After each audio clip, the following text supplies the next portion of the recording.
uumuu fi gara hojiitti galuu waan ta'eef kan akkasitti nama hubaddaa. Gara seenaadhaaf gaa deebinnu egaa uummata keenya keessatti seenaa dheeraa uummata Oromoo keessatti namoonni jireenya mataa isaaniitiif osoo hin taane uummataaf of kennan, uummataaf wareegaman, lubbuu isaanii jireenya isaa umrii isaanii guutuu uummataaf hojjetan hedduudha. Namoonni bara dukkanaa keessatti ifaa ta'anii ibsan, bara Oromummaan ukkaamame afaan Oromoo ta'anii dubbatan, bara Oromoon afaan qabame abukaatoo ta'anii Oromoodhaaf falman, Oromoo barsiisuudhaaf, Oromoo barsiisuu qofa osoo hin taane nama biraa birattis barsiisuudhaaf namoonni hojjetan hedduudha. Kana seenaa isaa ibsuun rakkisaadha. Namoota akkasii keessaa tokko Sheek Mahammad Rashaad Abdulleeti. Sheek Mahammad Rashaad Abdulleedha. Dhugaa dubbachuudhaaf nama tokkoof nama hedduudha. Isa ibsuudhaaf maaliif Sheek Mahammad Rashaad Abdulleedha qabsaa'aadha. Doktor Mahammad Rashaad Abdullee hayyuu olaanaadha. Doktor Mahammad Rashaad Abdullee qorataa afaaniiti, qorataa seenaati, barreessaadha, waloodha, barsiisaadha. Akka amantiitis abbaa amantiiti. Kanaaf hojiin isaanii guddaa waan ta'eef amma waa'ee isaanii dubbachuudhaaf Sheek Mahammad Rashaad yookiin Doktor Mahammad Rashaad kam dubbanna? Ka barreessaa san immoo, ka qabsaa'aa san immoo, ka abbaa amantii san immoo, walaleessaa san immoo, abbaa kitaabaa san immoo itti gala kooyte bifaayyuu ibsitee guyyaa guutuu tokko isaa ibsuu dandeessa. Nama hedduu nama tokko keessatti walitti dhufee natti mul'ata.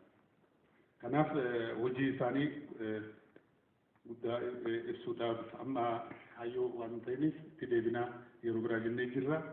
Sheek Mahammad Rashaad Harargee laga Arbaa Carcar laga Arbaa aanaa gubbaa qorichaa bara 1934tti bara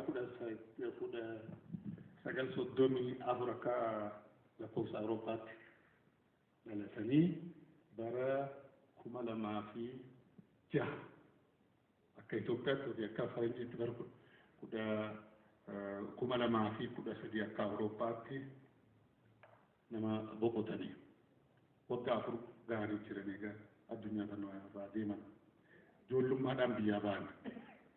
Ijoollummaan biyyaa ba'anii osoo barnoota barbaadanuu ijoollummaan biyyaa ba'aniiti biyyatti dhalatanii irraa ka'anii Harar qaxxaamuranii Harargee keessa naannawaa turanii Jibuutii dhaqanii Yemanii Saawudii dhaqanii Saawudiirraa Sooriyaa dhaqanii Sooriyaatti barnoota muftii olaanaadhaan barnoota amantii Islaamaa teolojiidhaan eebbifamanii achirraa Azhar Yuunivarsiitii seenanii barumsa isaanii xumuran jechuudha. Dooktara achi booda biyyatti hin deebine.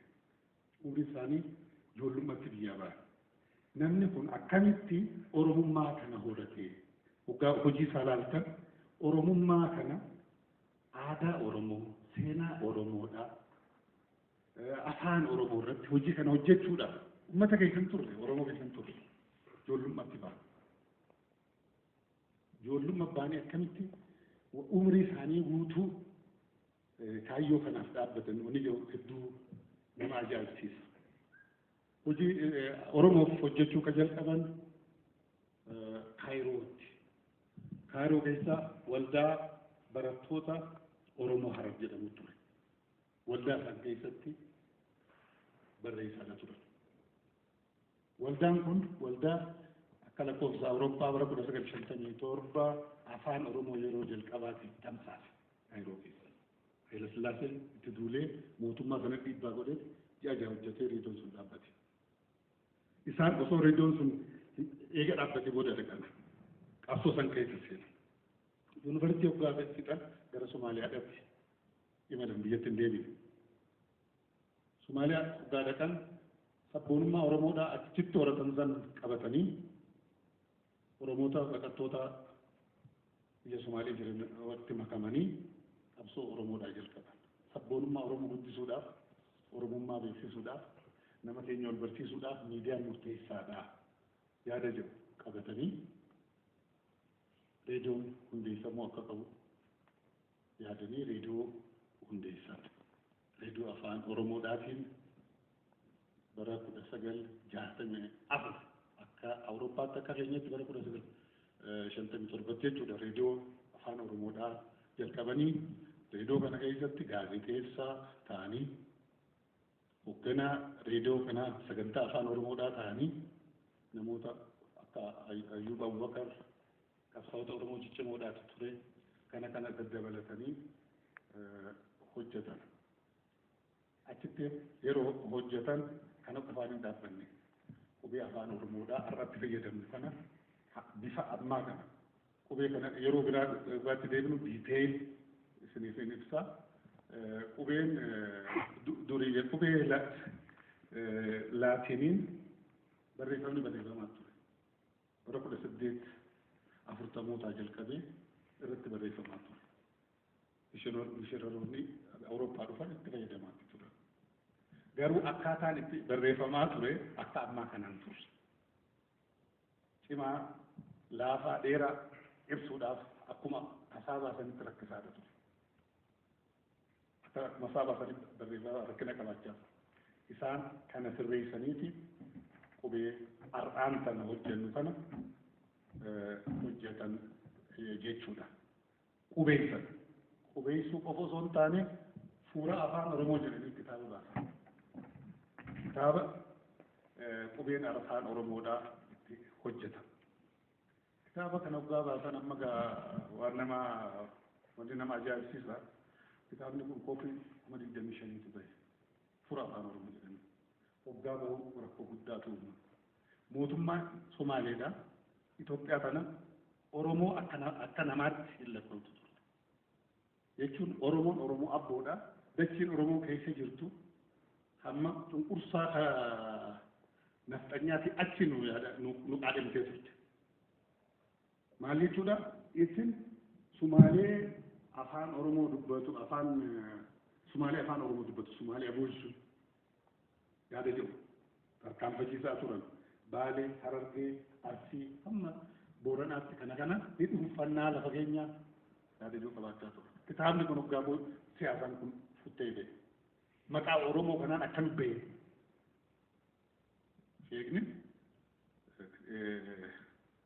waggaa natti himan du'arraa sababa sadiifniin ba'e jedhaniiti ka duraa rabbumaatu hin duutu jedhee jira. Booddee kitaabni achitti baqattoota biratti waan jaalatameef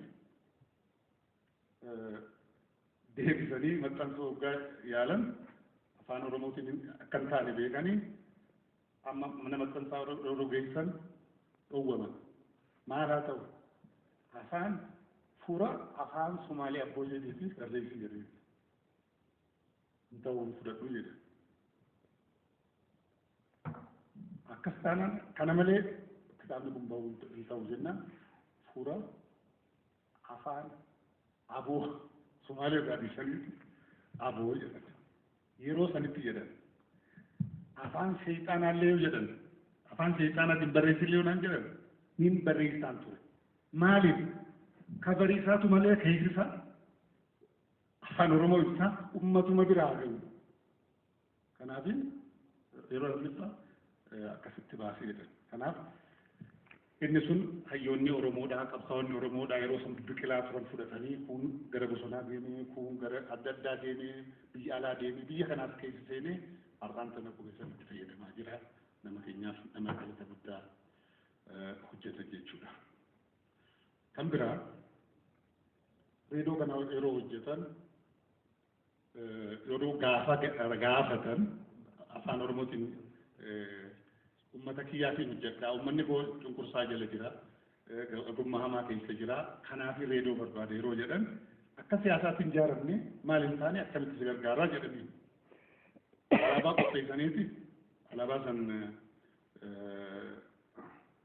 amma yeroo dhaabbanni ta'e malee ka kompiitararraa pirezenteeshinii qopheeffadheen ture yeroo biraa wanni alaabaa Oromoodha wanni isin dhibu alaabuma ammaan kana qabnu alaabaa madda maali alaabaa abbaa gadaadhaa gurraacha adii diimaa qabu kana bara 1957